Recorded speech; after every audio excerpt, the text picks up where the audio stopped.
FTX happened. 25% of our revenue was tied to it. Then overnight, gone. Our PAs went to zero. Our customers went bankrupt. Can I push? Can I get over it? You're really fighting yourself. Holy almost killed us. This is it. To me, it is really the war on your own psyche. Give me that raw backstory of where does this figure or this persona Anand come from? G Dime. Welcome back to the Base Show. And today I am super excited, guys, because I'm doing this first podcast outside home grounds in the very financial center, Singapore. And why I'm even more excited is because this time we have a founder that's breaking through the financial center, but on the decentralized side of the world. Someone that has now put DeFi Supercenter Arc as their core mission. Someone that is mentally and physically always terminally online, challenging the status quo of the number one apps out there, building this financial hub for the degens, for the traders, and for all of us that are terminally online to experience what trading looks like. None other than Anand, better known as Fiddy on Twitter. Welcome, Anand, to the Base Show. Thank you. Thank you for having me. Anand, I've probably heard a lot of different variations of your story and your background. I'm more curious where this original, persona of, I've heard you've been in the realms of DJing music, and you were big in that. And then of course, gaming. I've seen you kind of tweet about games. Give me that raw backstory of where does this figure or this persona Anand come from? I've had a diverse set of experiences. I've had the privilege of having a very diverse set of experiences growing up. I've always been someone that has been attracted to fringe culture. So when I was growing up, the first thing was gaming. Right out of high school, I was, very instantly. I was always attracted to computers ever since I was a child.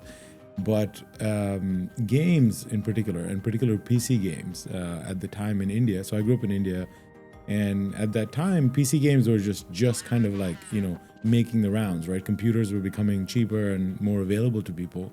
And, I got my hands on one, and, some friends of mine, they got their hands on one. And I was almost instantly hooked to any game that, they started. When I was a kid, I used to play Road Rash, and, there's a bunch of these names that I don't think most people even remember.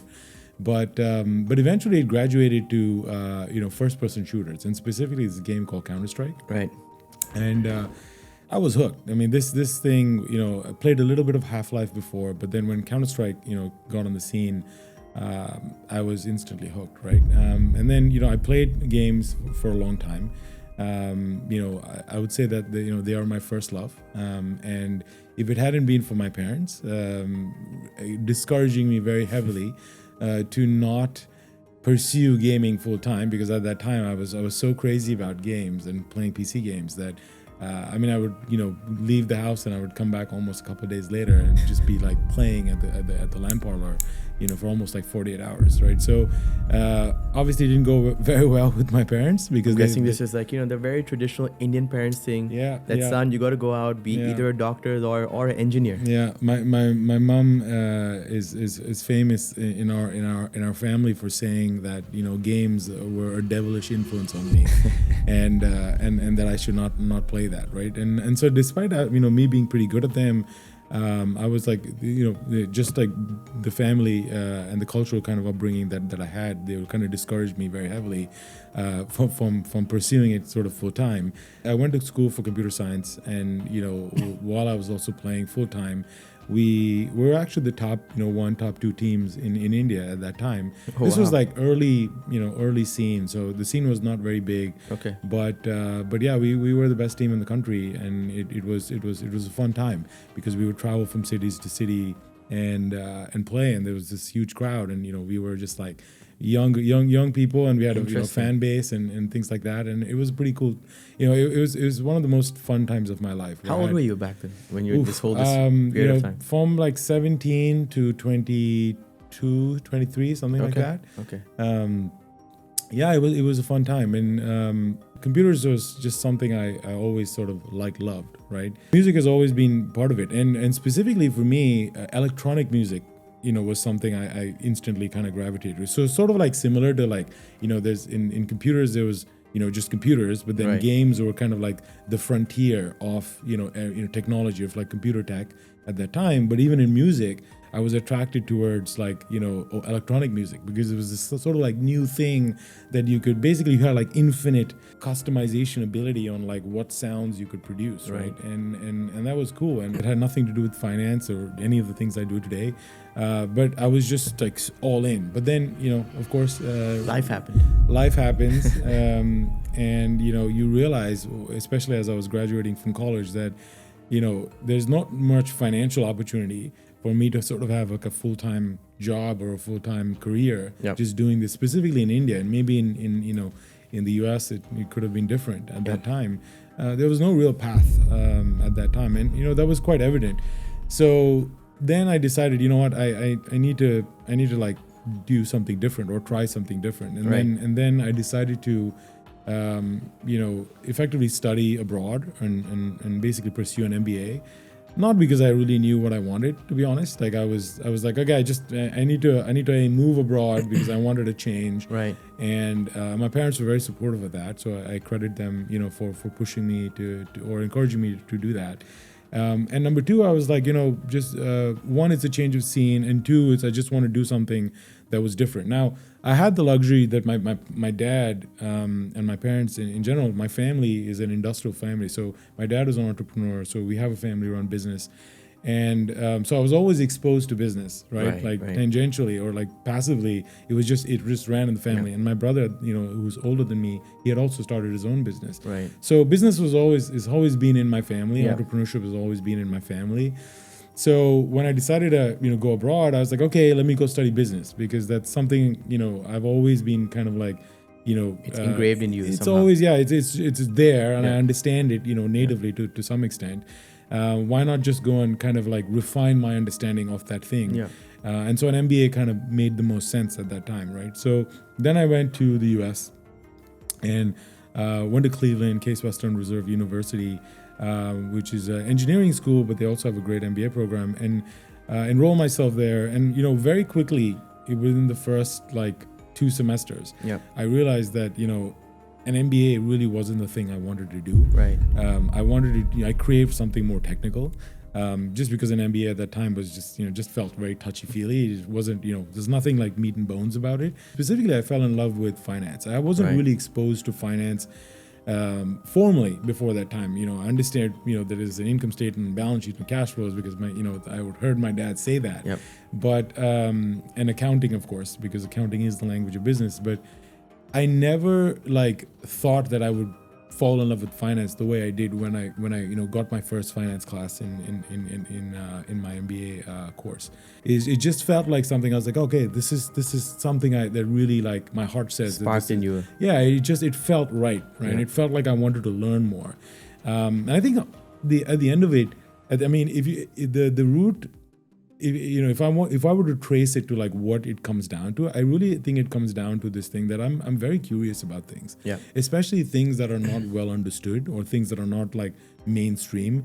And if everybody's like kind of like ignoring it, but there's something there, then I'm like, I want to read about this, right. or let me like find out, right? Like I'm interested in like very odd things. But finance for the was not that thing. It was a very well understood thing.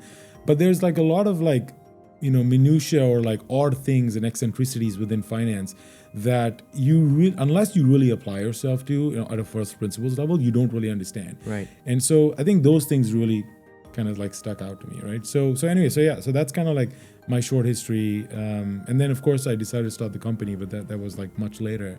After I graduated, got my first job, and then decided at some point I don't want to work a job anymore. I know what I want to do, and I want to build a company, and specifically I want to build trading infrastructure. How did you land your first, let's say, trading job though? Like, what was the first interaction with actual business on ground? So my first job out of grad school was working as a quant at KeyBank Capital Markets in Cleveland. So I went to school for MBA. Halfway through, I switched to an MS in financial engineering. But because of the way the credits worked, I was basically doing all the finance classes available. So I ended up actually graduating with both an MBA and an MS in financial engineering. Interesting. And then, the first kind of like obvious job out of grad school, once you have that degree, is really like, either a quant or on the trading floor or something like that, because it's a little bit technical and you have to understand all these models and things like that. So that was my first job out of, through school. And KeyBank is, headquartered in Cleveland, which is really down the road from where my school was. So I was lucky enough to meet some, smart people there that really like took a bet on me and said like, hey, you know what, would be happy to have you as an intern. And then that intern kind of like, I landed a job from that after I graduated. And then, for the next like 4 years, first I was first a quant, then, a little bit on the trading side, then on the sales side, and then the research side. So I've done a bunch of all the different roles on a trading desk I had. And the trading floor is such an amazing place. Well, the bank is a very amazing place, right? Banks get a bad rap for, all the bad stuff that they've done. But to work at a bank is actually probably one of the best experiences you can have as a young person just coming out of it. Like if that's your first job out of college, I think it's like it just kind of sets you up for life, because you're forced to understand the world in kind of a very holistic way, because you have to understand economics, you have to understand finance and banking, you have to understand businesses, because banks lend to businesses, they sell products to businesses, so you're forced to understand the businesses from a credit perspective. And that kind of just like, it just gives you such a wide, expanded view of the world that if you start in manufacturing, you tend to only know manufacturing, right? You're not forced to understand the world in this like, I need to reconcile all these different things, which is like economics, banking, finance, trade, commerce.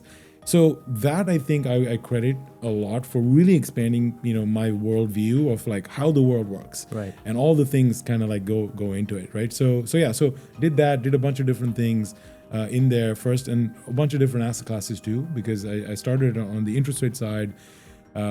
Swaps, options, exotic derivatives, then moved to commodities, and a bulk of my career then 4 years was spent in commodities, and then credit after that. When did blockchain come into all of this? Like when did that curiosity in you peak into blockchain? Yeah, so oddly enough, one of my my bosses, was like my seniors at that time, his name is Duško Đukić, he's a Serbian dude. Friend, lifelong friend and investor now too in Paradigm and Paradox. He one day just like came to the desk and it was like, you guys hear about this Bitcoin thing? It's fucking awesome, right? You guys got to read about it, right? And I'm like, what is it? And then he kind of like sent me the link to the white paper. Yeah. What year was this? This was 2013. Okay, wow. So this was like, when people actually started discovering Bitcoin. Correct. It was like, it's fairly early. People were kind of like buying it on Coinbase. It was like going up, and there was a bunch of things. And, I think it went from like, I don't know, like $5 or to like $300 or something like that during that time. I kind of like don't know remember the details, but it was around that time. And he introduced me to this paper, and that evening I went home and I read the Bitcoin white paper, and it was so cool because a friend of mine, one of my best friends, was visiting me at that time. Right. And I clearly remember like reading that paper.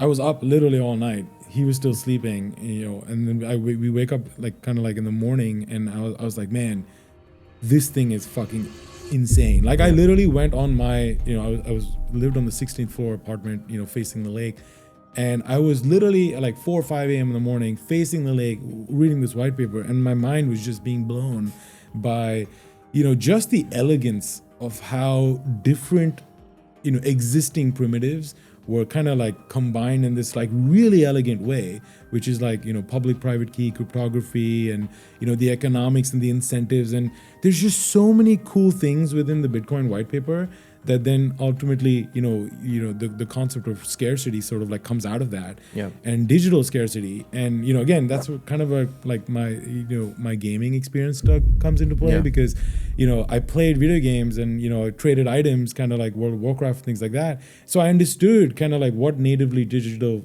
items were. But then, introducing the idea of scarcity, through cryptography and technology into items that, regular, like real world items that I've been used to trading, I'm like, holy shit, like this is amazing. Yeah. Right. So that was number one. Then the second component of that, of course, I work for a bank. Yeah. So this idea of disintermediation, that basically blockchains are trust machines, right? At the end of the day, and so they allow you to kind of disintermediate, kind of like traditionally kind of like centralized players, because now you kind of don't need that because of the mechanism of consensus and so on and so forth. So it was the two things that stood out to me was like, holy shit, this is amazing, and it blends like the things I'm passionate about, which is computers and technology and games, but then it also kind of like shows me how something about the future, that something that like which today is like all this value kind of accrues to these kind of like trusted intermediaries. Then now you can kind of like disintermediate them and take them out of their value flow. That was just it was a crazy moment in my head. I'm like, holy shit, this is the future. I don't care what anybody says. I want somehow to tie myself to this thing. Okay. Right. I was also reading about AI at that time. So in my head, I was like, okay, it's crypto or AI. What was AI back then? AI was just, I think, it wasn't even large language models, but it was just like, they were making advancements in classification and, on different models, were random forest and, they are clustering and all these like new k-means and all these like new things were coming out as new ways of doing statistics, right? Which is like this traditional statistics, and then machine learning kind of came about. This was really the era of machine learning, right? And all these new models were coming about. And I was like, wow, this is because like I've been exposed to what traditional statistics is, but there's these like new ways and tools that now you can use as ways to measure the world and predict the world, right? Because the models are just better because they can run off way more data and they don't really care about the traditional kind of constraints of statistics. But still, it was like LLM, like large language models were not even like very few people were discussing them at that time, right? So I would still say it was still in its infancy, but it was enough that I was like, okay, this is something new and this is something cool, and I know it's something better than the existing thing, and that kind of applied to both crypto at that time, which is like blockchain, and also machine learning, and of course the crypto piece applied more to me at that time because I was in finance, and the disintermediation piece, I was like, okay, this is something huge, right? I need to find myself, I need to like be more interested in this, right? And so then, of course, I kept reading more. I kept buying some Bitcoin on Coinbase. And what was your first price point of Bitcoin? Man, it was like in the low, probably like below 100. Tell me you held it. Right? No, man. Just, I think I sold at like 1,000 or something like that. That's right? good enough. I have my Bitcoin, like my Coinbase history, and it was just like I just regret. I see all these like transaction history, and I'm like, man. But who knew at that time? Agreed, like, and also I think a lot of people of today, if we had that opportunity to go back, half of us will again not be as curious as you were, or like someone that's actually more curious to understand the nuances behind the actual theory behind it or the thesis behind it, right? But so like all of that being said, now you're on the trading desk, you have this knowledge of the surface level, and you've read the white paper. What was that first time that you said, okay, I need to do something, but what was the first opportunity? Like, I know, you are the co-founder of Paradigm. You founded Paradigm. What was that journey towards building Paradigm? Where was that origination idea from? Yeah, so again, I credit this to like a series of kind of very fortuitous events that kind of transpired. I was on the desk, when I was on the commodities desk specifically, so I started in interest rates and then moved to commodities. And interest rates is a very electronified market, and the market is like all online, right? It's like streaming quotes, and it's a very sophisticated markets with like basically there's tons of automation, right? There's not much like manual trading per se, because the contracts are very standard and it's a very well understood thing. Commodities by comparison is the complete opposite, or at least that's when I started. Today, obviously, it's a different story. But when I got into it in 2012, and this was the OTC market, which is like you literally like picking up the phone and calling the banks or the brokers to ask you for a quote, to say, oh, hey, I want to buy or sell, WTI, which is like a grade of crude oil, in this location for this and this is my schedule of volume, etc. And then they would give you a price, right? And because of the fragmentation and the types of commodities and the different grades and things like that, it doesn't lend itself well to standardization, and because it doesn't lend itself well to standardization, it's hard to automate. Right. Because it's just like there's so many different components, you can't build one interface that can handle all the dimensionality that comes with a very kind of like, complex instrument, right? And hence the term kind of OTC is because things that are more complex or esoteric, they tend to trade in the over-the-counter market, right? And in the over-the-counter market, which is where kind of I started my career, there's basically no automation at all. You're literally talking to people on AOL Messenger, believe it or not, and that was like AOL Messenger powered the crude oil market. Most people don't know this, or very few people remember this, and to me that was insane because I everything I just told you about my background, which is I've always been on the fringe of technology or culture. And then I come to this market, which is just this like arcane, stuck in the Stone Ages thing. It's a bunch of old dudes like trading this stuff. Very like, the technology was arcane, but the market was insanely interesting because it's just, there's so much dimensionality and chaos and, variability, and every day is something different, right? If you think about one of the things I remember is just that the crude oil market or the commodities market is impacted by just so many things that you're forced to learn. You're forced to learn about equities. You're forced to learn about interest rates. You're forced to learn about geopolitics, because the Middle East or OPEC or any of that. You're forced to learn about refinery economics. You're forced to understand the physics and the chemistry of the commodities itself, and the dollar, which is currency. So just because you're trading commodities, you're also like forced to understand all of these different things. And at that point, you're like, every day is a new thing, right? You come in one day, the dollar is up, crude is down. You go the next day, the dollar is down, crude is up. And you're like, what? That doesn't make any sense. And then, in commodities, one of the coolest things that always to this day is kind of still fascinating to me is if you look at, again, this is kind of like nerding out a little bit, but if you look at the forward curve, so that means, there's like the price for crude oil today, and then there's the price for crude oil in the future, which is like a futures price, like the June future or the December future, whatever. In any other market, the forward price for something is usually higher than the price of something today because of the cost of interest, right? Basically, you have to borrow the thing, go buy the thing, store it, so cost of interest, storage, etc., and therefore the future cost is higher. In crude oil, the forward price is lower than the price of crude today. And you were like, that is like, so you're saying the price of crude is like less valuable tomorrow than it is today? Like, why is that, right? So again, small things like that, but just to give you a sense for like, it was like everything was like there's like a randomness almost to it, and there was like a beautiful chaos that you go in every day. It's like a video game where just like everything was a little bit different. And actually, this point of a video game, I still remember the first time I walked onto a trading floor. The first thing that came to my mind, and this was part of like an intern trip, when they like take you to like a on site to like a company to see what people do there for a living. I walked on the trading floor, it was me and like 10 other people, 10 other kids. We walked on the trading floor, and the first thing I think in my mind, and it's just like chaos everywhere, just like, people yelling on the phone and screaming, and it's like an open format. So you just see these rows of desks and people just like sitting right opposite each other or next to each other. And the first thing I think about is like, holy shit, this is the LAN parlor. This is just like the chaos that when I was growing up, I would go to the LAN parlor and we would play video games or PC games. And that was the chaos. But I'm like, well, but hold on a minute. This is legal, and my parents are not going to say that I can't do this thing.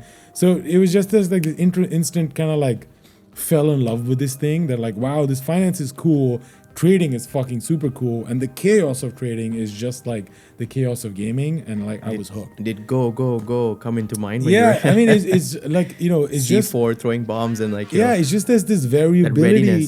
There's a variability to the reward of trading that comes because you don't know where your next like fix is gonna come from when you're like on the trading floor in this chaos, right?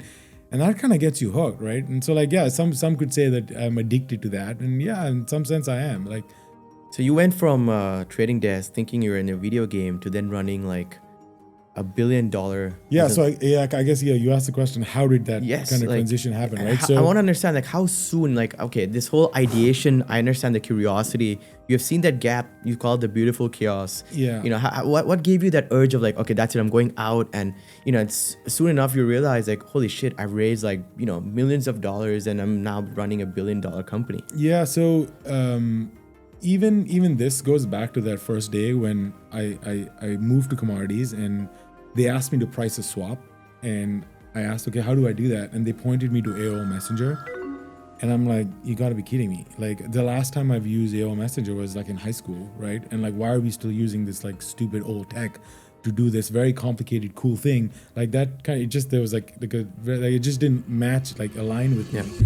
And so since then, the first thing I decided to do while I was on the desk is to build automation or build tools that could automate my own workflow. So back then, it would take me 15 minutes to price a single trade, right? Just think about that. Like if you want to buy something or you want to sell something, to price that commodity or that package of things, it would take me 15 minutes. And this took the street or basically the entire market, it took them that much time to price this like esoteric little, you know, commodity contract. And that was insane. So I was spending like, you know, 2/3 of my time doing all this like weird pricing and booking and back office stuff to actually complete the trade, and I was spending like 1/3 of my time, actually like or less than that, actually trading on like the cool shit that I was attracted to. So again, I would like every time I traded, I felt the pain of being like, this is stupid. I need to change this because like otherwise I'll go insane. And so the first thing I did is actually started to build tools for myself and writing these macros in Excel. And you know, people who know about macros, like back then macros was like the way to kind of automate yourself, right? So so I wrote these like very big programs to basically like price everything. And so like my time to price a trade went from 15 minutes to like a few seconds. And that was like such a big deal in the organization because it's a bunch of old dudes, and I was just like, to them I was this like whiz kid who like came in and just like changed everything, and to me I'm like, this is retarded. Like this is just some few lines of code that I wrote to make myself suffer less. And everybody thinks this is amazing, and people and my traders at that time, some of my mentors kind of like pushed me to say, it's like, man, you should build a company out of this, because this is this thing is not just valuable to you, but this is valuable to the entire street or all of Wall Street. Interesting. And so again, I was very young at that time. So like, and of course I was on a visa. I was an immigrant on an H-1B visa. So risk taking for someone whose like immigration status is contingent on this thing that is tied to employment wasn't really, top of mind at that time. But then the more I started doing it, and the more I started speaking to people, that's when I realized, I was like, holy shit, this actually could be valuable. We're onto something. Right? There is something here. And so then I started to go to New York more and started to meet like the guys at Deutsche Bank and, all these big firms. And I was like, oh, look this thing I have. And they're like, this is fucking valuable. Like you could just tell that people immediately felt that this had value. And so that's when I decided, okay, you know what, I'm going to do this. I'm going to jump ship. I don't know how I'm going to figure out my visa situation, because that was the bigger challenge, honestly, at that time. And do this, right? So in 2014, I decided, end of December 2014 is when I decided, I was like, okay, I'm ready. I'm going to do this. Wow. And then it took me 3.5 years to figure out my visa situation, which is a whole nother, conversation in itself, as to all the challenges kind of I faced as an immigrant. Because you can't just leave your job as an immigrant and start a company, right? Because your status to be able to stay in the United States is tied to employment. So if you just quit, then you only have 3 months before they ship you back right? Yeah. And so I had to find a way to basically quit my job, start a company, get that company stamp my visa or sponsor my visa, and then basically like be that, like have legitimate status to then be able to then go out and raise money, etc. But there's like a circular loop there, right? Because to be able to like start a company, basically like I had to quit, right? But if I quit, then I couldn't stay in the country. Right. So then like, well, what like how do I kind of like safely navigate myself, into that? So yeah, it was interesting, and I had to figure out to come up with some really creative solutions.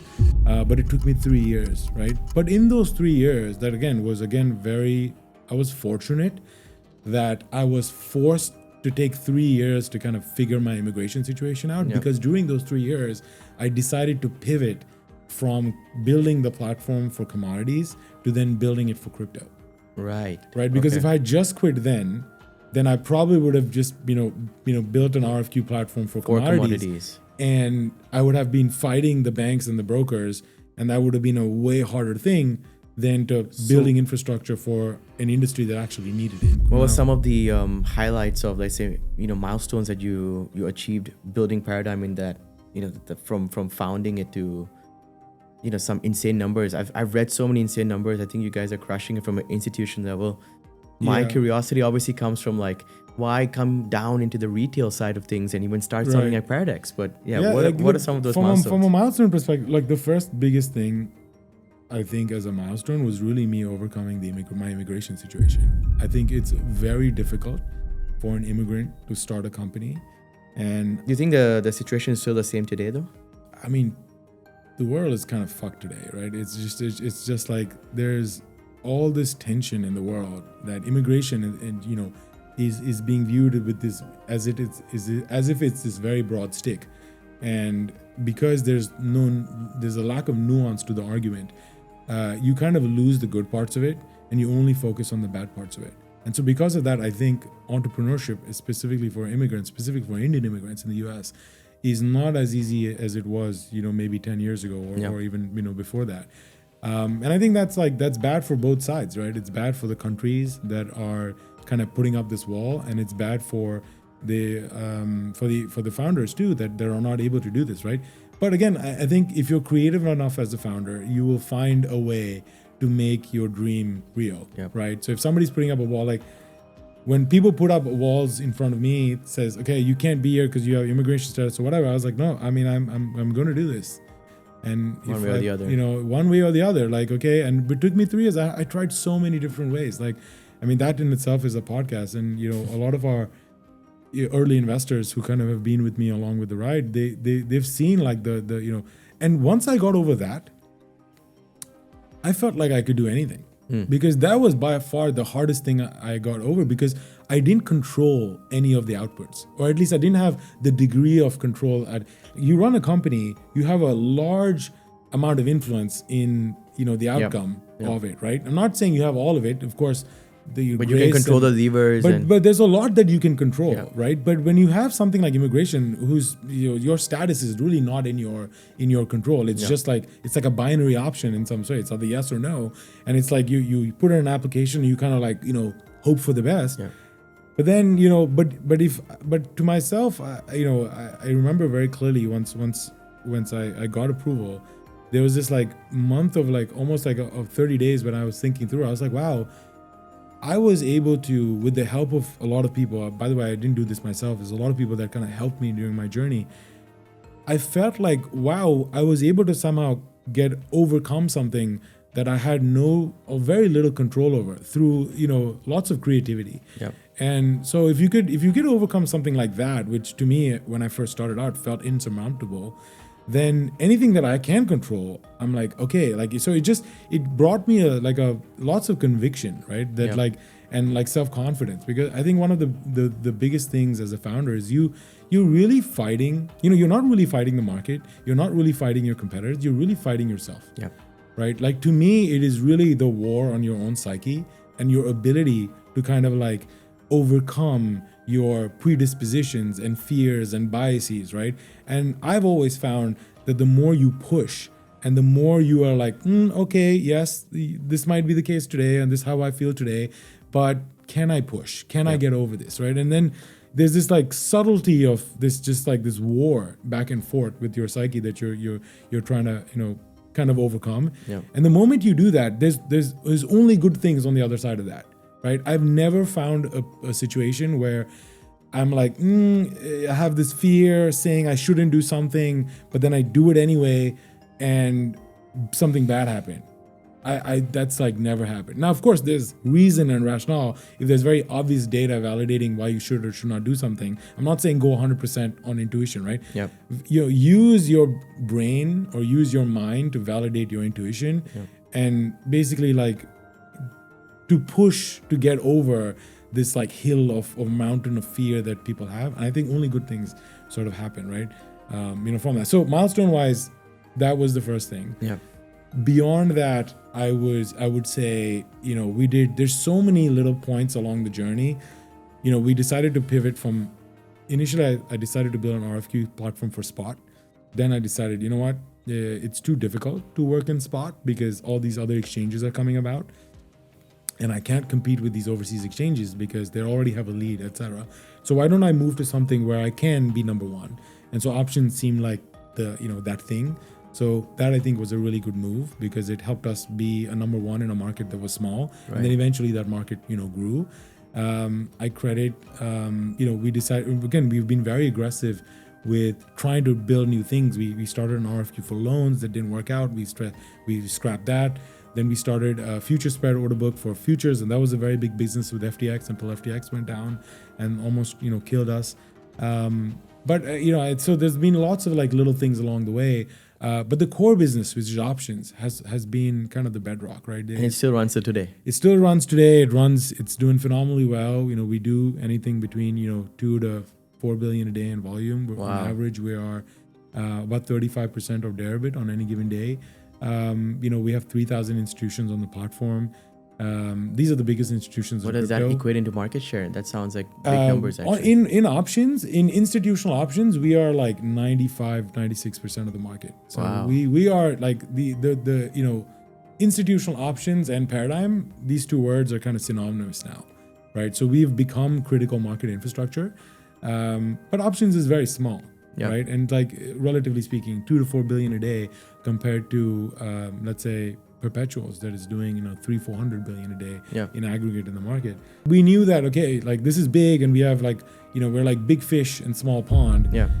How do we kind of go after the bigger market that has that we could touch basically every single person in the world. Right? And is that why you originally started Paradox? Yeah. So that was one of the reasons. It's just like we felt like being constrained to options is really limiting what we can do and what we can kind of build in the world. And kind of like, if we want to maximize our chances of having some impact in the world in terms of building something that is valuable for people, then kind of sticking to options probably would not get us there in the near term. Longer term, yeah, maybe as options grew, but then you're like at the mercy of the growth of the options market, which was not growing very fast. So we had to like reach to that next bucket to say, okay, how do we go to something way bigger? Right. And so that was one of the reasons.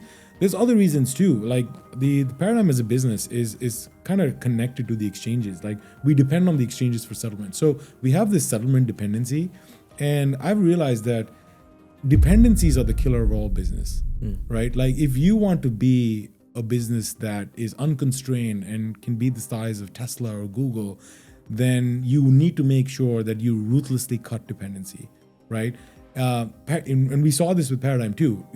We have great relationships with the exchanges, but they have their own agenda, right? And it's not like they're trying to kill you or anything. It's just that they have their own, roadmap, and they have their own set of goals and those goals might not really align with what we're trying to do. And our vision for the world is X, and their vision for the world is Y, and it might not intertwine, most of the time. And so we said, okay, if this is the future we want to kind of build towards, we must be unconstrained.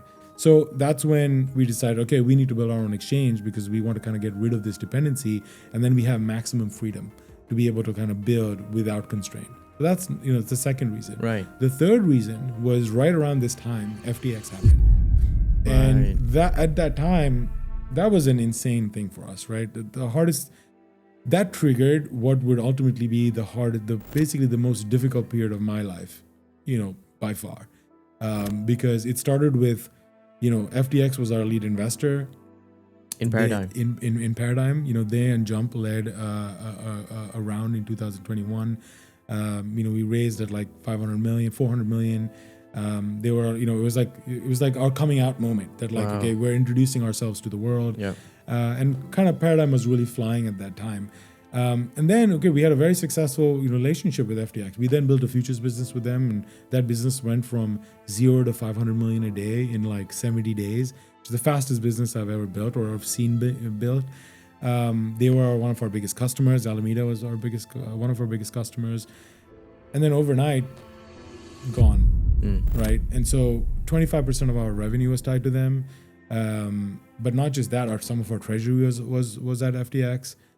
My PA was at FTX. All the founding members of the team here.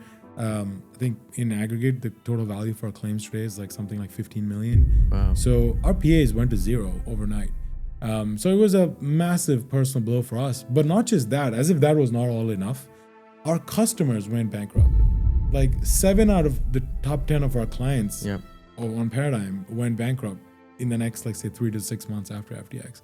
So my PA is zero, 30% of my business is gone, but then now basically 7 out of my top 10 clients are gone. So Paradigm, now the volumes dropped like, 60, 70%, right? So I'm like, holy shit, like this is it, right? And then of course, there was the bear market that happened after that. And then just insane things that happened after that. Silicon Valley Bank went under, and just like there's just so many, and our 60% of our treasury was there. Okay. So like literally hit like, after hit. And then like personally too, like my parents were going through some tough times in terms of like their health, and I was like moving from crisis to crisis, right? A personal crisis, then going back home to India and like helping out with my parents, and then coming back here and dealing with another fire, and like it was just like crisis to crisis for like a good two years basically. And at the end of that, I fell sick. So over the last like 2 years, I've been diagnosed with this like chronic issue, and to be able to kind of like go through all of this stuff and be sick physically, I kind of pride myself to being able to like solve pretty much anything that comes my way. But for the first time, my health and my mental abilities were like affected. I have this like it's a neurological condition, and it like affects my ability to like concentrate and have memory loss and brain fog. And that to me was like insane, because okay, there's problems, but now I can't solve those problems because I cannot use my mind. Right. And that to me is my biggest asset, right? And so that was a dark period for me, because it's like, okay, I have issues, but I cannot fix those issues because the thing that I've used to fix those issues, that itself is now out of commission. So then that part was really bad, right? And so like I said, it was the worst period of my life. Has really been the last 3 years, and it really started with the fall of FTX. What doesn't kill you makes you stronger, I guess. The resilience in you just brought back that whole fight. I think you are a true firefighter. Right? Yeah, look, it's a fight or flight kind of like, it provokes that sort of response, right? And like my desire, I feel this calling towards building this thing, way stronger than any of my personal desire of my own well-being. And so I think there's that irrationality of that thought that like, hey, this thing that I'm called to do is worth more to me than my own sort of well-being. I need to find a way to be better, right? And like that, that has been in my mind, especially over the last year, when I said, okay, this thing is not gonna fucking kill me. I'm gonna find a way to like make myself better and lead this company and lead this project to success, right? And that's been really the last 12 months. What would you say now is the your North Star for Paradigm and Paradex? Yeah, so Paradigm, I would like Paradigm to be the largest institutional liquidity network in the world, right? And that means if you're an institution and you're trading anything, Paradigm should be your go-to platform, right? And that's always been the vision. Actually, the founding mission statement for Paradigm was actually trade anything with anyone and settle anywhere, right? I wanted to build a platform where users don't have to compromise, because going back to my experience on the desk, there was always compromise. I could buy this thing and with this person, but I couldn't trade it on this venue. Or if I was doing this thing, there was not enough automation, so I had really like issues in executing the transaction. So it came from this idea of like not having or not needing to compromise. And so Paradigm the vision is trade without compromise, right? And with Paradex now, that vision has kind of just like evolved to being Paradex, because with Paradigm we ran into these dependencies of the centralized exchanges where we were constrained in our ability to build, right? And so we wanted our users to trade without compromise, but to be able to meet this mission, we needed to build without compromise. So therefore, we needed to have control over something where we could build without compromise. And so that's where Paradex Chain comes into play, where we are unconstrained by anybody. It's our stack where we can change the execution logic, we can change the consensus, we can change anything, right? And so but now, because we can do this, we can offer the better customer experience up top. So Paradex is an evolution of the original Paradigm vision. I think most people don't see this connection. Right. It's just like we've always led by this very simple vision of wanting to build something where users have to trade without compromise. Trade anything with anyone and settle anywhere. Okay, makes sense. So in short, Paradigm is that institutional facing platform. Paradex is for everyone, anywhere. I mean, the B2C and B2B route. Yeah, so the Paradex vision is far, far bigger than anything Paradigm could hope to accomplish, simply because we run into dependencies, right? And ultimately, the end goal for Paradex is as an application, is to touch every single person in the world that has a mobile phone, to give them access to financial opportunity with the click of a button, right? That is the vision, right? And we can aspire to that vision because we are completely unconstrained by what we can build, because we have the flexibility of being able to build on our own chain that is controlled by us. Right? And I can tell if you spot any dependencies, you're going to solve it. We're going to cut them out, right? Because I can tell from your journey so far that you're one of those that will see any bottlenecks or dependencies and you'll cut through it. Yeah, this even transpires in the zero fee model that Paradex has. Before we get there though, I really want to understand, I think Paradex, or let's say even if from the vision of seeing it on X or the way you guys communicate, there's many evolutions of how you define yourself. The latest one that I've seen, DeFi Supercenter, right? Mm-hmm. And it's now on your profile, it's on your bio. I just very recently noticed that. Mm-hmm. What does that mean? So, DeFi Supercenter, has the origin of this idea comes from this notion that crypto is the next logical step in the evolution of software, right? Now, if you look at the evolution of software, tracing it back, let's say 70, 80 years ago, when, let's say, digital calculators first came about, these digital calculators made the cost of simple operations like addition, subtraction, multiplication very easy. Yeah. So, the cost of doing these things is basically zero now because it's now in the digital world. And so obviously it meant that all these tasks that people did manually migrated to these, digital calculators, right? Then software got better and machines and hardware got better too. And eventually computers came about, and then computers became ubiquitous. And then at that point, entire functions started to move to the software world, such as accounting, right? If you remember, one of the earliest things that computers were used for was accounting software, right? It's one of the oldest things that I can remember what a computer was used for. And so we moved from calculators doing math to computers doing functions. And then the internet happened in, let's say, the early 2000s. And then the internet said, hey, you know what? Entire businesses can move to the online, realm, right? So we went from calculators and math to functions to entire businesses being housed on the internet, right? Right. And so with smart contracts today, then that smart contracts today represent the next logical step in the evolution of this software journey, such that we've now moved from entire businesses being online to the entire economy being fully online and on chain. And the reason the economy can do this, or the reason infrastructure is ready to accommodate the economy, is because smart contracts give you a common language and the infrastructure for businesses to communicate with each other, right? So now, if you believe what I just said, which is, hey, the physical economy is moving on chain, and we're calling this the internet economy, then what is the first thing that any economy needs?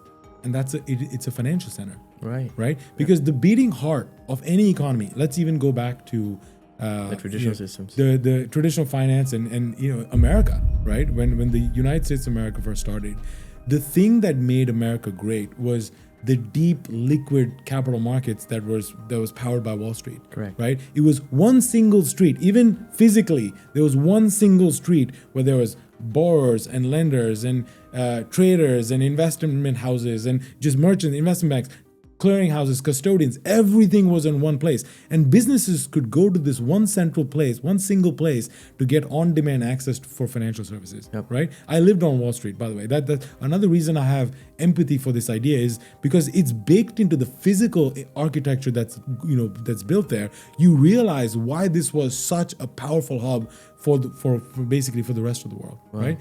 And so if you now believe that, hey, the physical economy is moving on chain, this economy is called the internet economy. Yep. The first thing that internet economy needs is a financial center, right? And perp dexes, to me, are the new financial centers of the world, because all of these different primitives, borrowing, lending, trading, investing, structured products, and anything in between, can now be housed inside one single entity that is the perp dex, right? So, and again, so you asked about why DeFi Supercenter. Yep. It's because we're building the new financial center for the internet economy, and this financial center is decentralized. Going back to the disintermediation that we talked about, right? Yep. It's just like beautifully all comes together, and so like it's very clear that this is my life's mission now, is to build this thing that powers the internet economy for the rest of the world. Very ambitious. Very ambitious. Well, I mean, I guess, we're now in just this past couple of months. And of course, you guys have been around for a while. I think there's a lot of other perp dexes and a lot of other players now coming around and saying, hey, we want to be that trade anything, anywhere kind of a statement, right? And I agree with you. I think everything's going to move on chain. And with that ethos, everyone's going to try to build this next, internet economy supercenter. What makes Paradex unique? Foundationally, if the vision is so big, yep, right, you kind of have to like see where the vision is and then work backwards from there. Or at least that's the way I think about it, right? If we're building the DeFi supercenter that is going to be this financial megacity that powers the internet economy, how is that thing going to compete with other financial megacities, right? Because there are going to be more, financial cities. Because there's New York, there's San Francisco, there's Tokyo, etc., London.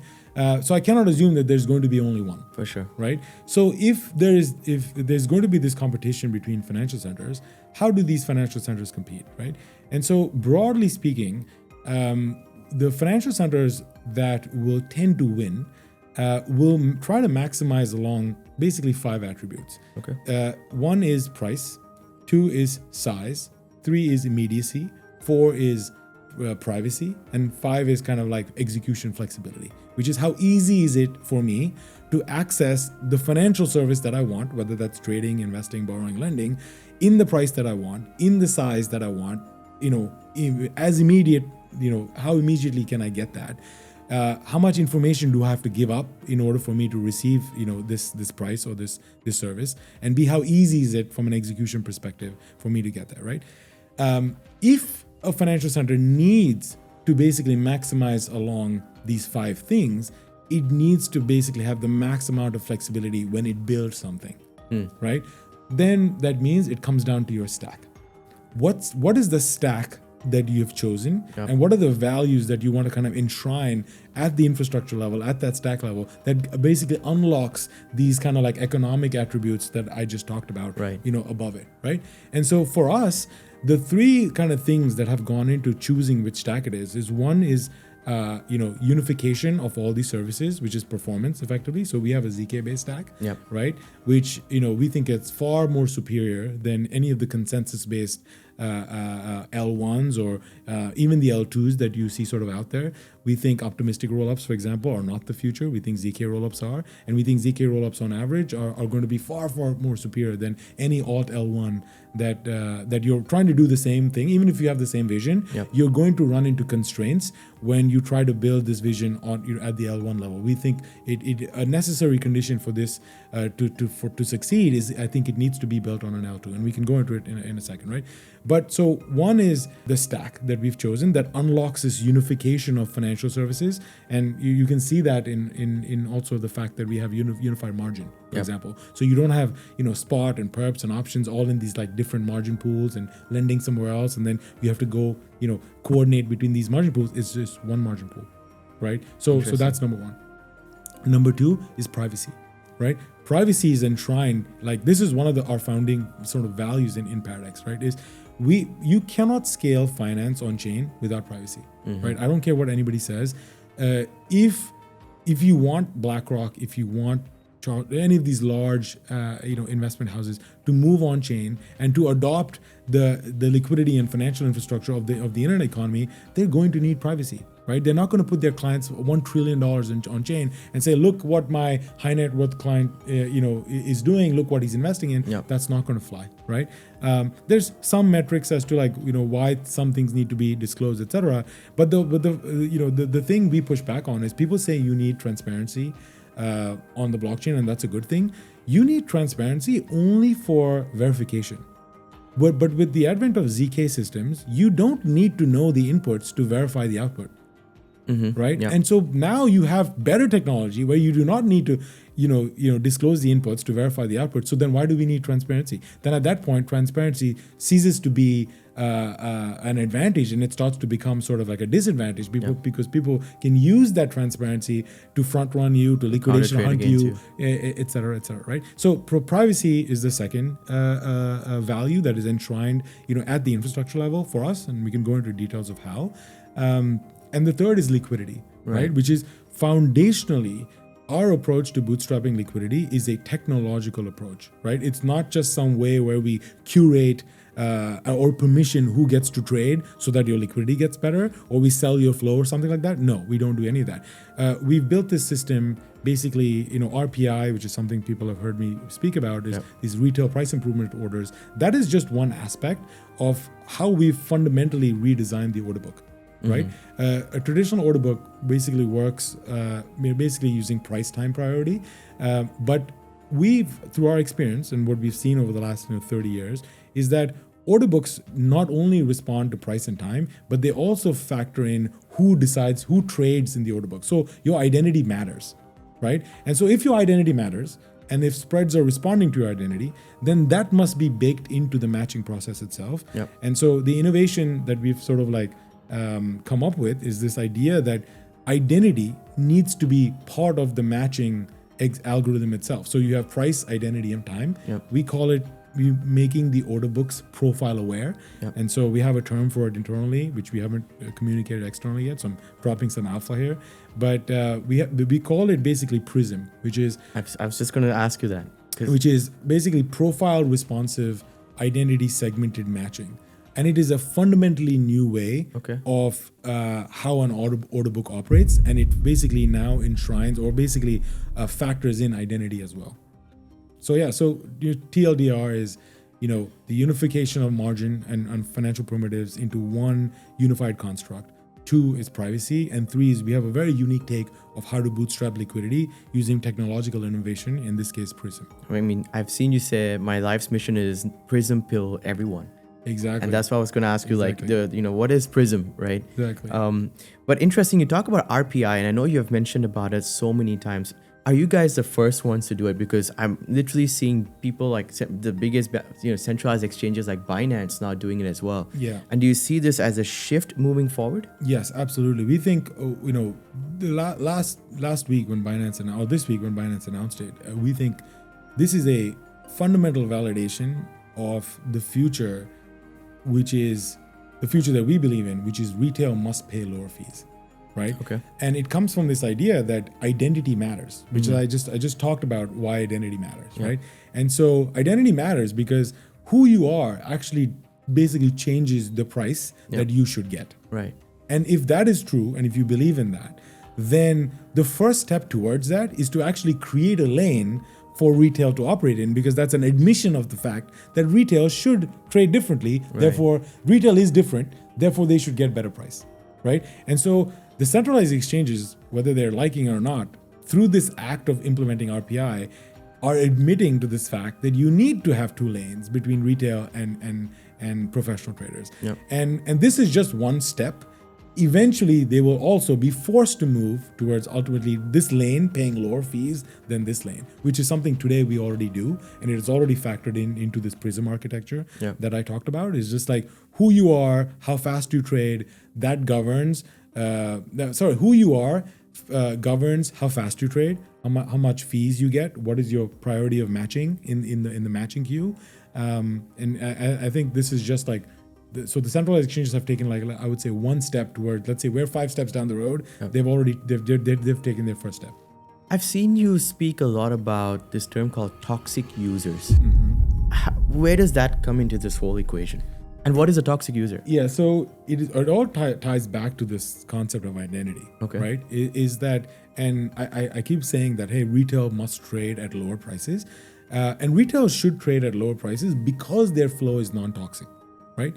Now, what does toxicity mean, right? Toxicity is a very simple idea, right? So let's say you're a market maker and you are showing a price in the order book at, let's say 100, right? And let's say you're showing a price to buy, right? And I come in as, let's say I'm a sophisticated player. I'm one of the larger, smarter people in the world. And I see this price at $100 that you're willing to buy. And I'm like, okay, cool, I'll sell it to you at $100. So I basically hit your bid, right? As soon as I hit your bid, 1 minute later, the price moves to 99, right? And so now you've basically bought from me, I've sold to you, you bought at 100 and now the price is 99. Yeah. So you've basically, you're negative P&L by $1. By one, yeah. Right? And I'm up by $1, right? And now let's say this happens consistently. Every time you're trading, basically the same thing happens. You post a price, I come, I buy or sell, and the 1 minute later, the price moves against you. And you're like, holy shit, what the fuck is happening here, right? It's just like every time I'm showing a price, somebody's coming, trading against me, and 1 minute later, the price is moving. So what does this guy know, right? So this guy knows something. And so this is basically in finance, this is called an informed player, where I know something more than you. I am trading on that information. And as soon as I trade on that information, after I trade it, that information now gets factored into the market and the price moves against you. And so somehow I know information that the market doesn't know ahead of time. Wow. If I do this often enough, my flow to you is toxic. Yeah. Because you're like, fuck, you're fucking me. Yeah. Right? So like if you keep doing this over and over again, so hence the term toxic, is just there's a consistency in, you being adversely selected as every time you show a price, right? Hence the term adverse selection. That's also that people throw that around a lot on Twitter or in financial circles. This is what adverse selection means. Right. And so in this situation, I become a toxic player, right? And so now I'm a toxic player because I'm sophisticated. And I'm fast, right? And sophistication, toxicity comes from either sophistication or speed or both, it depends, right? But retail, by comparison, is not toxic. They don't have any extra information. Yep. They're just kind of in their lane, coming for a price. Then it's like, hey, Sahib, give me a price. Sahib sends, shows the price. I buy or sell, and I go my way. And Sahib is happy. Price doesn't move. Yep. I'm happy. Price doesn't move. Cool. Like we're all kind of better off. And so Sahib is much more likely to wanting to trade with a retail user because he doesn't get screwed over every time he trades, versus me, who's this like sophisticated player that has this extra information that wants to basically, as soon as I trade, you get adversely selected, right? So this is what toxicity is. And then by separating out the two lanes, it guarantees you as a market maker, Sahib, in this lane, you will not get picked off.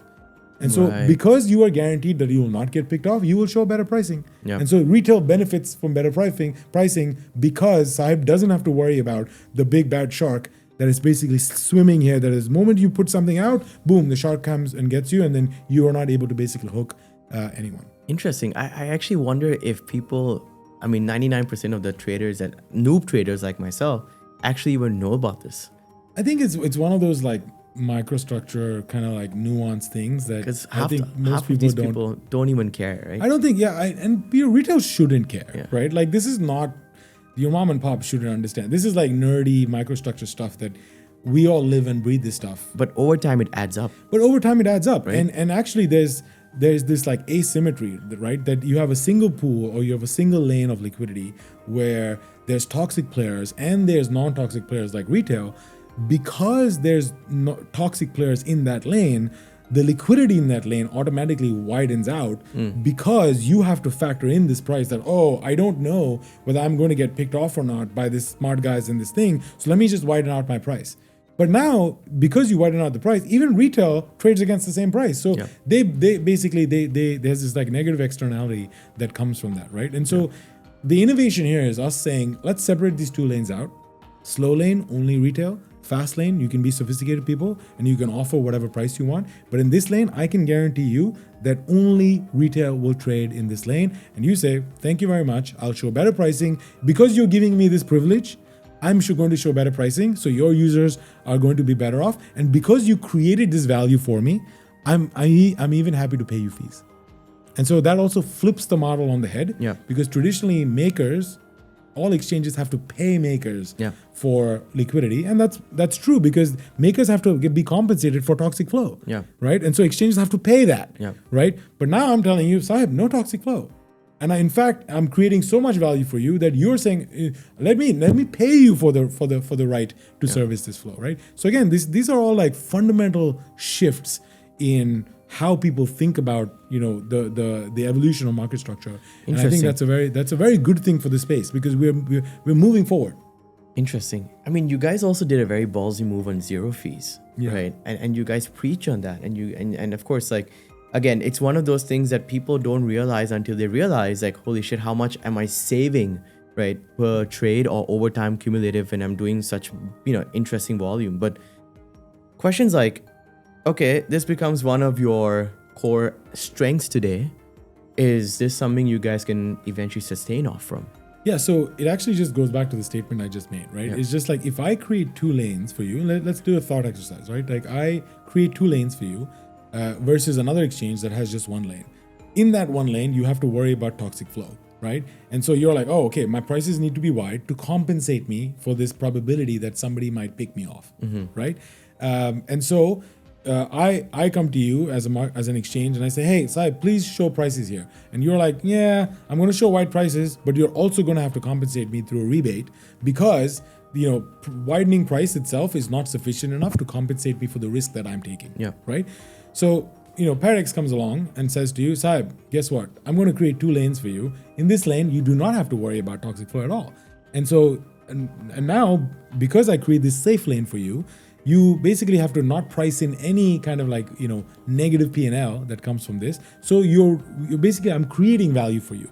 And so now because I'm creating value for you, two things happen. A, you basically get to participate in more flow because as you tighten prices, the more people will trade against you, and that's good flow because there's no toxic flow. So you start to make money, but because you're making money, I now say to you, hey Saib, why don't you pay me some percentage of the value that I just created for you, right? And so this goes back to the maker fee, right? And so we are zero fees doesn't mean zero revenue, right?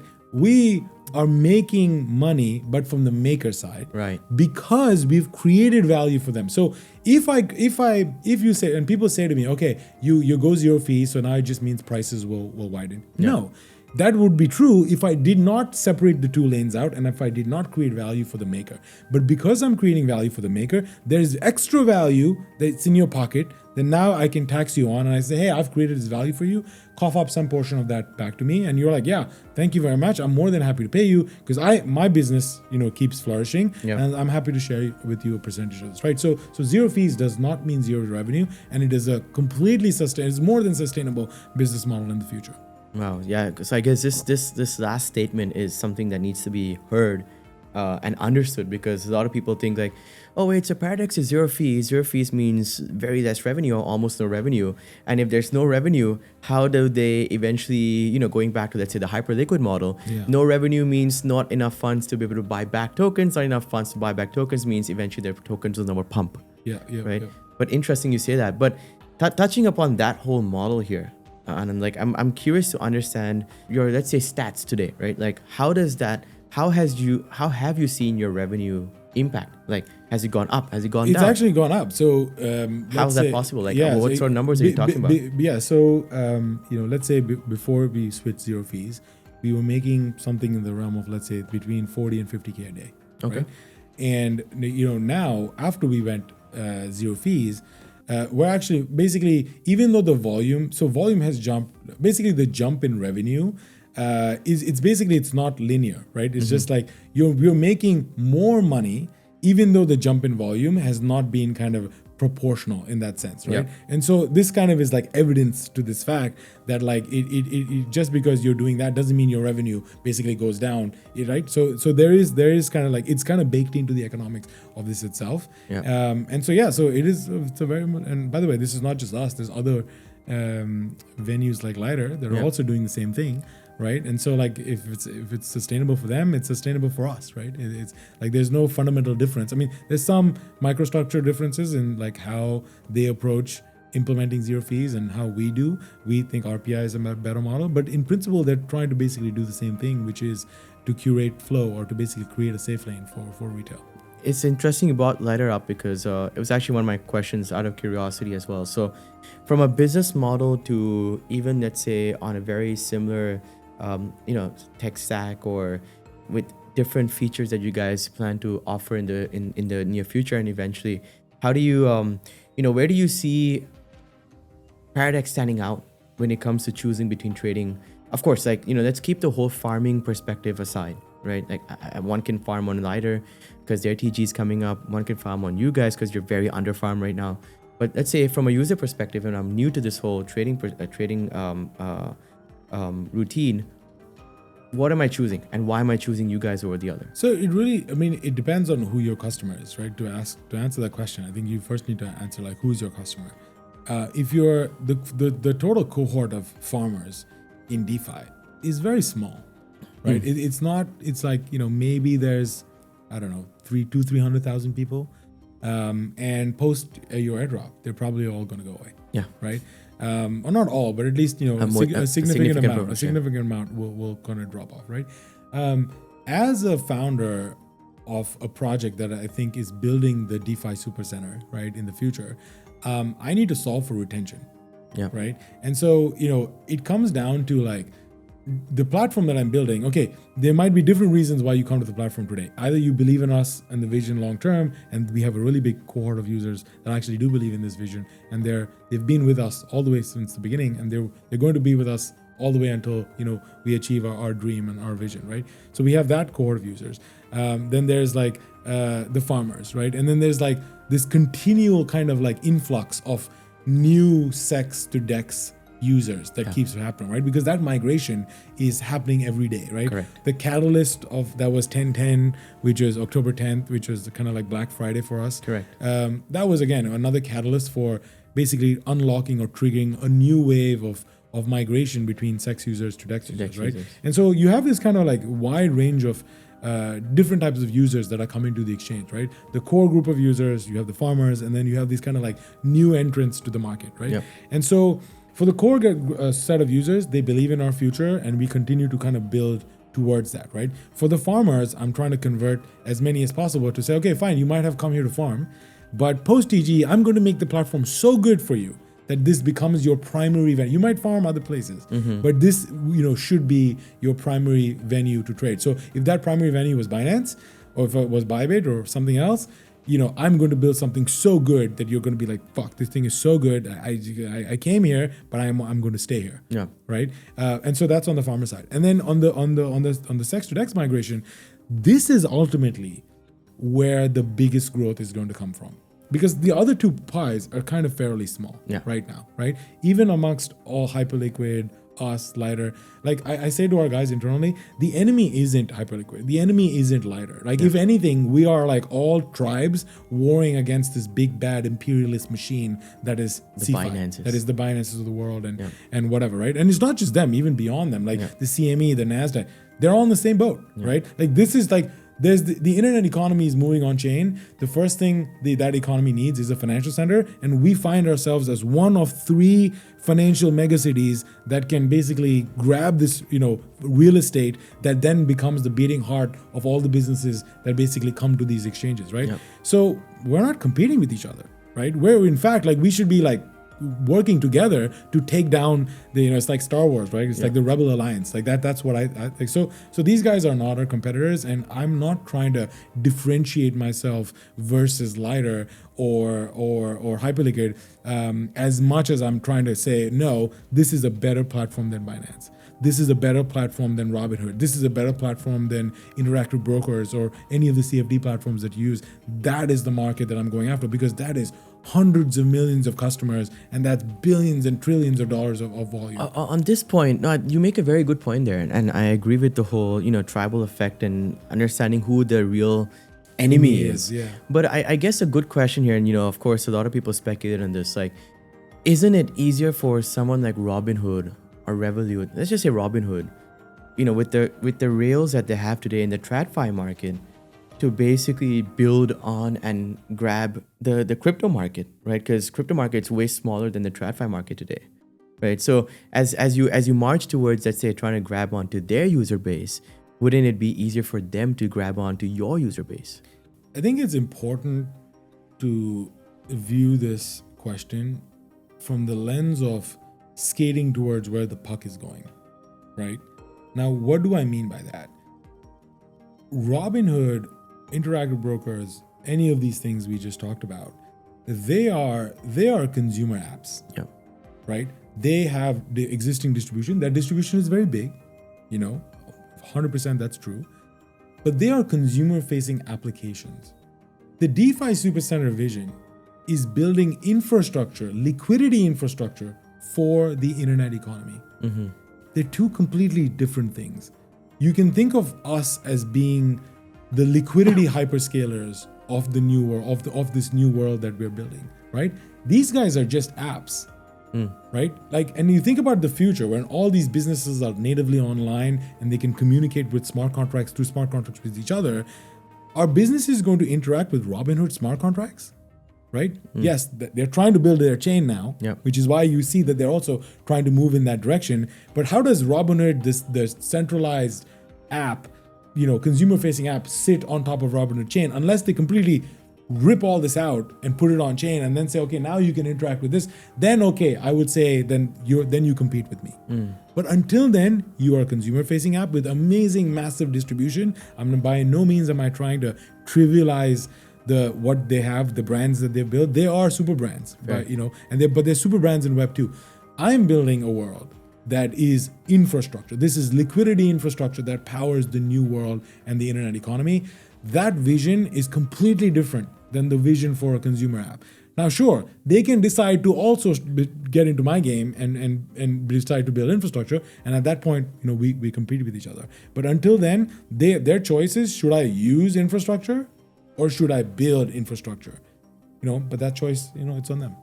Fair. I think that's a very interesting point you say that, because I think the whole infrastructure, setting up the rails, as one can imagine, is not that easy, right? No, this is probably one of the hardest things people are trying right now. They think about how big and ambitious this vision is. And I'm guessing, like, when you say trade anything, like, you're going from perp dexes to, I'm imagining, obviously you've mentioned a couple of times spot, and being able to trade RWA, yields and stocks and equities or anything. Is that really the kind of stuff you guys are going for? Like on-demand access to financial opportunity. And I'm not saying financial opportunity in commodities or crypto. I'm saying any type of financial opportunity that are out there, and that opportunity manifests itself as active trading, as passive investments in a vault or a VTF, or some sort of like derivative product like a perp, an option. It can be anything, right? Literally trade anything with anyone settle instantly, right? That is the vision. Even I've got the vision now. I mean, the vision is simple, but it is very big and ambitious. It's very powerful, right? And so yes, it is a big vision. This is not easy to do, right? And like I'm not saying that, right? And it is going to take us a long time. There's going to be a lot of suffering that we need to go through to achieve this vision. But we are one of the teams, I think, that has been put through the grinder and has the right like combination of experience, grit, and technical competence to be able to like achieve this vision. I'm curious though. I mean, when you say team and in this whole vision that you guys are building, how big's your team? Yeah, you know, it's funny. I know we spoke about it yesterday over lunch, but I think you wouldn't believe that No, I'm we curious. have 5 code writing engineers No way. across 2 businesses. I've spoken to teams Yeah. that have built like the likes of, I say, trading terminals and like the likes of Axiom, who have, more than 50 engineers, and said, I bet that there can be no team out there that's trying to build like a Hyperliquid. Like sometimes people even call Hyperliquid bluff to say that they have a team of 11 engineers. I mean, if you've seen our team, you've come to our office. We have 5 code writing engineers across two businesses, right? So that's not the only team. Like across both businesses, we have about 25 to 30 people. But that's across, That's across Paradigm and that's Paradox. across Paradigm and Paradox. Paradigm, is a big business in itself. We serve 3,000 That's still institutions. super lean, man. So yeah, it's very lean, right? But our culture has always been, and we've evolved to getting here, right? I never started out like this, and there's a lot of pain and suffering that has gone through how we arrived here. Yeah. But I think this is the right model, and the model is that this small, tight-knit, highly competent and technical teams all working towards one single mission and goal, right? That is our model. We have 2 meetings a week. We have no managers. There's no managers in the company. It's just engineers, and me, right? And like it's completely flat thing. We have 2 meetings a week across basically everything, and we have one screen. Everybody's looking at what the metrics are, and there's one mission of what we want to achieve. Yeah. And I think if you want to achieve greatness in building, in sports, in whatever, I think this is the model that we've seen succeed in all of, in anybody that has done anything great. I don't think I've seen anybody achieve anything great with like a 2,000, 5,000 person team. Like it's just like, it's just hard. Like your coordination costs start to outweigh everything, all the benefits you basically get, right? What's your hiring process look like? Like, is this just the lack of the ability to find the right people, or it's insane. I think I shared some stats with you yesterday, and which I just asked the recruiters to look up. I think this year we have interviewed, so we have multiple rounds, phases, but we have interviewed about 530-ish candidates at the hiring manager screen. Wow. Sorry, excuse me, at the recruiter screen. Then I think like 100 or 150, something like that, have moved to the hiring manager screen. Then I think off that 50 have, or 30 or 50, I forget exactly what number, has moved to the loops. That we have technical loops that we've kind of like, gone through. Off those, the 30, I think we've made offers to 7, and I think 6 have accepted. And off those 6, 3 are still here. So we're not only, it takes us a long time to hire, but when we know somebody's not a fit, either the person leaves or we fire them very quickly. So it's a hard place to work. Yeah. Right. It's a very hard place to work. We're very demanding in terms of, personal levels of excellence that we push ourselves and each other to go to. But if the vision is so big and if the problem is so complex, the only way to do this is if to push yourself through this kind of culture, right? Like you cannot, like nobody built anything great by having fun. Like we have fun after the fact, but like, most of the times, like it's like at work, it's like, you're stressed, but you're like locked in, right? I come in every day and the entire team is just locked in. And like, that is fuel for me too, because I'm like, fuck, this is not just me, it's about us now. And look at how locked in these people. I find myself having these moments like all the time where like somebody does something or like they push me back or push somebody else. And I'm in my mind, I'm like, I have this like little moment. I'm like, awesome. Like that's what we need.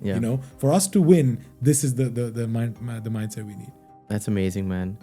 I mean, does the team or the community ever feel like, the lack of the founder not being, let's say, a Harvard graduate and stuff, right? I want to understand a little bit more where this whole engineering thing come from for you. Like, where, like you seem to be so technical, yet more on the economical finance side as well. Like, you're not a Harvard graduate as such to have that bullish catalyst on, the X sentiments, but like, where does that whole sort of, where do you attribute a lot of your grit, resilience, and that whole, being able to just solve anything? Yeah. So look, I think the single most quality that I think has the biggest effect on successful outcomes is being really determined, right? by the way, I've learned, like, I know this about myself, but the person that has articulated this the best is Sam Altman, right? And there's a resonance to when some of these leaders, and these guys obviously have done much bigger things than I have, but when they say things like this, there's a resonance within you and me that where I instinctively know that, like, yes, that's truth, because I felt that truth. I've been living that truth, right? And so I know now, and I have the confidence and the conviction to know that, like, pedigree does not matter anywhere as much, or as much as being really determined. If you simply want something and you want it just so bad, like, you will find a way, right? Because if you don't have the education, you will go get the education, or you will find somebody that has the education, and you will find a way to align those people, and you will find a way to retain those people, and you will find other incentives to get more people on board, because you believe that this is something I must do, I'm called to do. People have different reasons why they do it. I feel this calling to do this, and that desire trumps everything else. Like, so if it's a drawback, this desire basically gets trumps that, and I say, you know what, I will find a way. And so I think that's ultimately what it comes down to. Like, if you are really fucking hungry and if you're determined, pedigree does not matter. I think that's a very good point you've made. And of course, self-determination is the number one key for anything. But just going back a little bit, one more step as well, right? Like, I also want to understand, like, is this a lot based, like, what's your, family, when you say business, right? What sort of business did you come up in? Because I really want to understand, because to me personally, my mom is my biggest motivation, right? And I say that because we've gone through a lot of tough times, but just knowing that she's one that has never given up gives me, like, that reason to just keep fighting as well. Has there been a particular motivation, or let's say, inspiration for you within the family or anyone else outside that you really attribute your sort of character to? Absolutely. I mean, unquestionably. And, it starts with my parents. And I think all the work that I'm doing today is really standing on the shoulders of giants, right? Because, my dad is a first generation entrepreneur. He came from a family that was affected by the partition of India and Pakistan. They had to kind of move overnight. And they kind of became dirt poor kind of overnight, and when they moved to India, and then his dad passed away, and this was a family of like nine people, 9 brothers and sisters, right? And there was no food to eat in the house, and so he had to find a way to make it work and to basically stay alive, right? And so what did he do? He, at 16, he ran away from home to Germany. Found some money, borrowed some money from a friend's mother, went to Germany, realized that the money that he had, the dollars that he had bought are fake, found himself in Germany, not speaking German, found a way to enroll himself in German engineering school.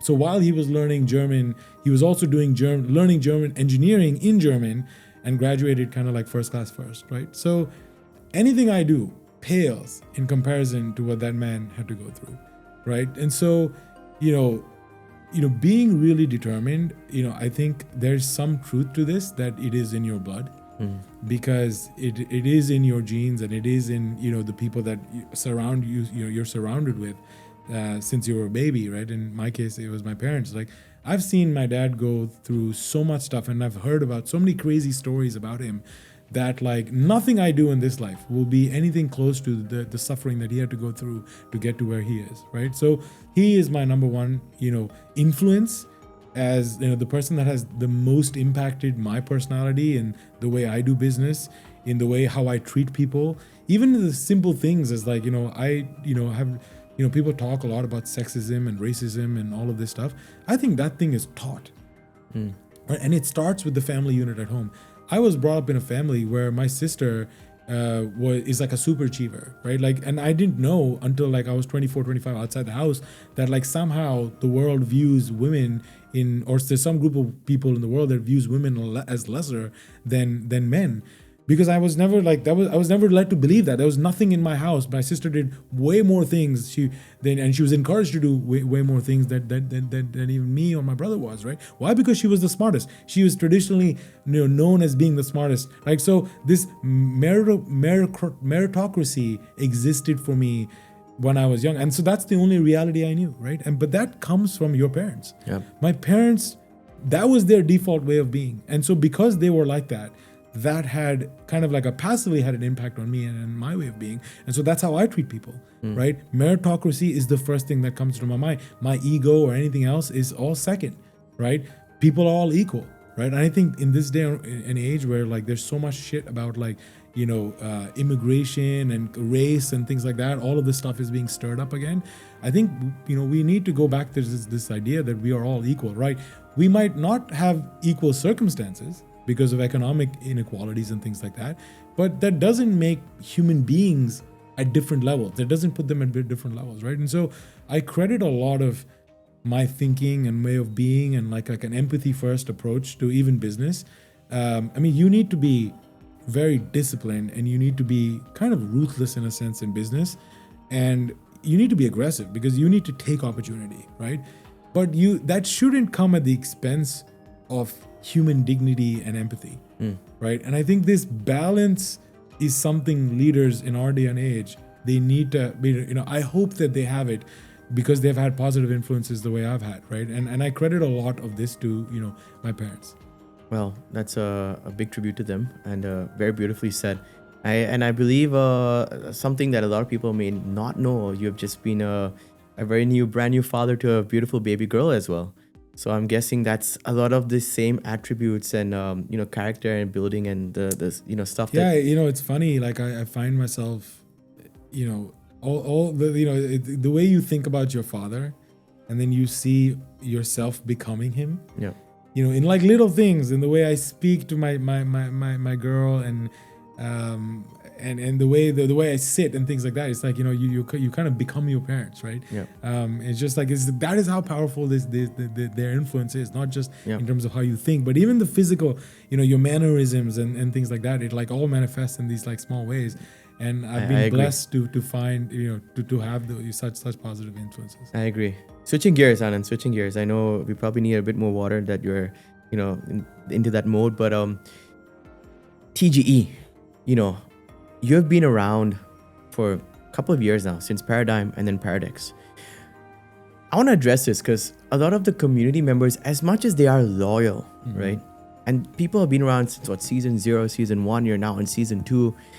I've heard this, and of course, seen a lot of people say, Paradex is just farming their users, right? When does that farming end, right? Or like, what is this road to TGE? What is it that you wait on, or what is it that you're being delayed on? So, it actually goes back to what I said earlier, right? Which is you're building a product, and the way in which kind of crypto, like the primary reward mechanism for building or bootstrapping a community really is this airdrop, right? Obviously, it's been adopted very successfully in many projects. It's also been not successful in many projects. But that is the primary mechanism by how you kind of incentivize long-term usage for people, or at least you're trying to generate wealth for a core group of users that then become your anchoring group of customers, evangelists that go out and spread the message about your product to the world, right? If that is your goal, then at the time you do the airdrop, the thing that you want to solve for is to solve for the maximum amount of retention. Right? And the only way for you to get retention is to ensure that for the core group of people that you're building, that the product that you're building is good enough such that that product now becomes their primary venue to trade or the primary venue to build or whatever it is that you're doing, right? So if your goal is retention, then the focus should be on building the product in a way in which that product becomes default for those users. And the only way you can build a product that is kind of like retains the most users if that product is ready enough and has the sufficient amount of features that satisfy that core group of users' needs. And so when we extended the season, I think from August to we extended it by another 6 months, the simple the reasoning was we just weren't ready, right? And we didn't have the conviction that if we did the airdrop now, that our retention number would be very high. But come end of season 2, and we're basically on track to basically get there. We think we're very close to being ready, and we will be ready, end of season 2. So there is a logical explanation as to like why we do these things, right? Okay. And in the grand scheme of things, I think if we're saying we're building a generational business, right, that the business is going to be here 100 years or 1,000 years or longer, what is 6 extra months? Right. So it's like if you have that much of a vision and you're that relentless about pursuing, this thing that has impact, that touches every single person in the world, and we have to delay that thing by 6 months, that this thing is also going to be around for the next 100 years, 6 months is a rounding error. Right. No, that's a fair point. I think, this is a traditional, habitual, I think, how people have got into this whole habit of just crypto being fast paced, but also trying to get those rewards back in a very fast pace as well. But I wouldn't say it's like on the one side of it, I defend, I'm defending my position of extending it and as being rooted in reason, and that reason being focused on retention, right? Which is logical to us, and I think logical to most people. But if you look at how basically users behave, and this point that you mentioned that like, hey, when airdrop whatever, it is not irrational, especially given the context of the gazillion scams that you've seen in this space. Yeah. Right. So I think if you have a team that has such a big, bold, ambitious vision, you're relentless in your pursuit to that vision, and you stay true towards that vision, and you have demonstrated expertise and demonstrated kind of track record of not being a scammer and being kind of, in it for the right reasons, then I think, there's forgiveness, then the community forgives you, right? Because they're like, oh, you know what, this is the real team. And that's what we see. We see our core group of users, even when the airdrop happened, the way they rallied around us to protect us, right? It's fun. Oddly enough, there's a core group of users in our community. They call themselves the Paradoxian Guard. Right. Okay. And their mission, this is all self-stated. I had nothing to do with this. I just see this in the chat. Yeah. And their self-stated mission is to protect, Fiddy, against all this FUD that was coming at us. Right. Yeah. And this all happened organically. Right. And so I think it was also necessary for us to kind of go through that as a community to basically rally the right energy around. And that needs to happen organically. You can't tell this like, hey, you need to do this or you need to do that. It would never happen that way. People would say like, this is a scam. Yeah. These guys are trying to, incept you or trying to scam you in some way. And so I think, so given the fact that there's so many scams in the space, like your default assumption for any new product, it's not irrational to think that, okay, you're also trying to farm me, right? But then if that project has kind of, proven itself, has built community, doing the hard things, being kind of big, founder is in the trenches, kind of like figuring things out, solving you, and the product is continually, getting better, has the right tokenomics. That's another great thing. We've gone out and basically locked our tokens, and they can only unlock if we basically create value for the community. I don't see any other, project that has done that, right? So if you have all these other data points that tells you about the realness of the team and the realness of the mission, then users kind of like say, okay, you know what, this is the real deal, right? And then 6 extra months is no big deal. Fair enough. Well, I mean, I was wanting to ask more about the tokenomics. Okay, you have mentioned about this milestone, or let's say team locked tokens, and you said just now based on value you create for community. How is that translated into actual metrics? Like, what sort of value are you talking about? Okay, so I put out a post about this, and this is something I think is very severely broken in crypto. Okay. Right? There is, for a project to be successful, in addition to the product, right, you need to have the right long-term governance. And governance to me has 4 different pillars, right? Number 1, and most important, is team and community alignment, right? Team and community alignment just means that, like, if I as a team create value, then for the community, then I get value, right? So if I'm creating value for the community, then I should get value. This is very much kind of inspired by Elon Musk's pay package in Tesla. Tesla board decided if Elon Musk generates X hundreds of billions in value or trillions in value now with his new package, Elon must be rewarded with X amount of value. Yeah. That is a very simple idea.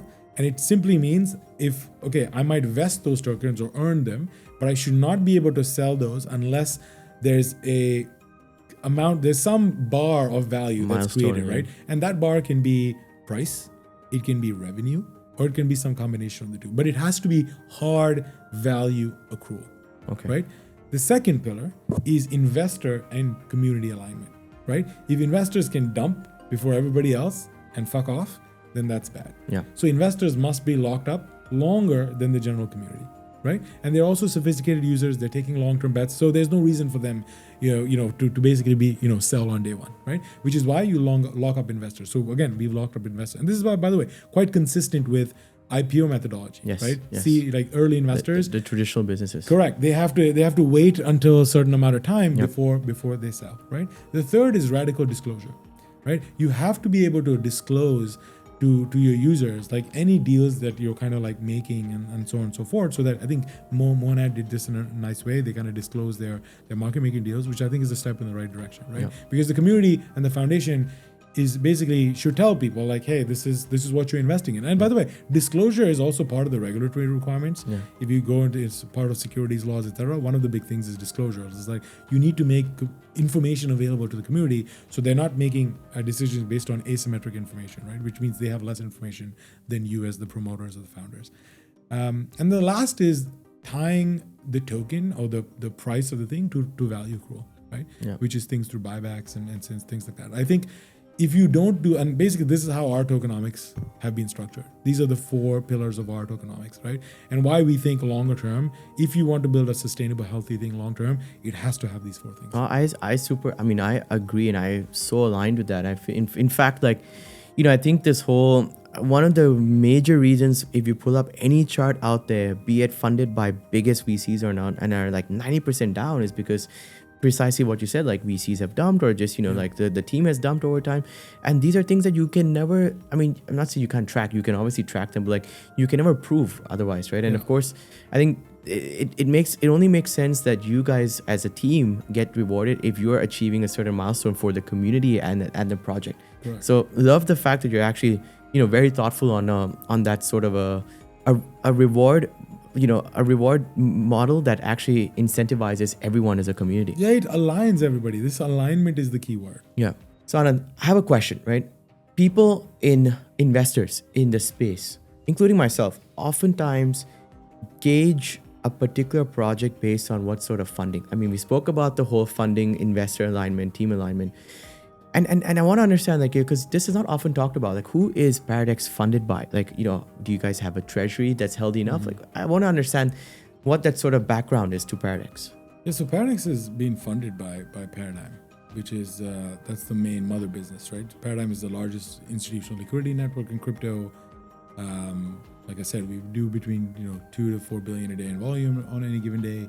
That business is super profitable, and, it's been profitable for a while. And when we decided to build Paradex, Paradigm basically incubated Paradex, right? So Paradigm has been funding Paradex, all this time. Okay, interesting. And of course, Paradigm being funded by Jump and all the big boys, like we understand that. Yeah, so Paradigm has a very, very unique cap table in that one of the things I've always believed in is that the liquidity providers have to have a stake in the venue itself. Right. And in crypto, obviously, that's very easy now because you can do points and so on and so forth. But when Paradigm was raising money as an equity business, we had to be very intentional about that. And so then, we basically, if you look at our cap table, it's all our customers. So you basically have, and many of those customers are now bankrupt because of FTX. Think of all the largest institutions in the world in crypto. They are on our cap table. From Jump to Alameda at that time, Genesis Trading, QCP Capital, Babel Finance, which is not around anymore.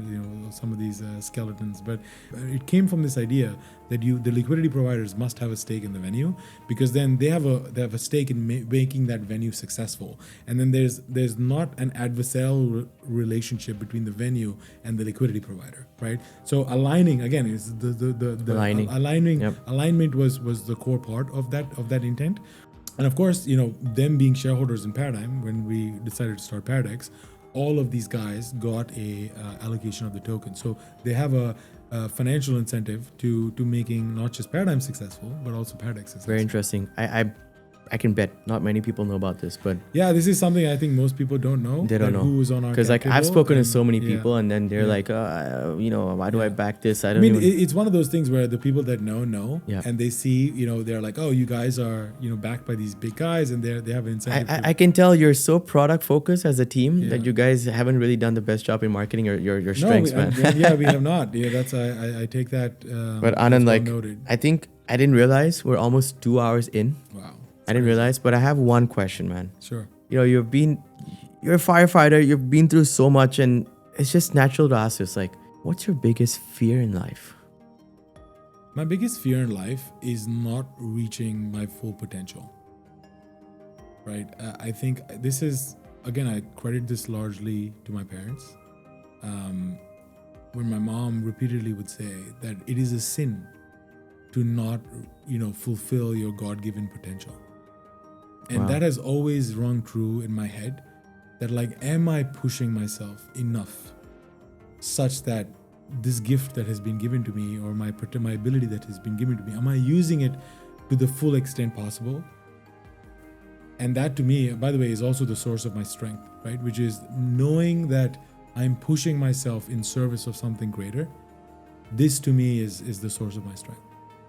Wow. I think that really ends, this conversation on such a high note. Because I feel so motivated, and I'm sure everyone else that's going to watch this feels very motivated. You said it's a sin not to push to your best ability. Yeah, it's a sin to not push yourself to reach your God-given potential. God-given potential. Right. Well, guys, I think that really, it's not one of those conversations I want to really end here, because it felt so natural, and I'm learning so much. I'm actually learning so much from you. Thank you. But I think we have to end it here, and hopefully you guys have got so much nuggets out of this, but also learned a lot more about what Paradex and their ethos and their vision and their ambitious goals have to offer to the space, right? I think one thing you guys can we all can agree on is this team isn't one to fucking give up, right?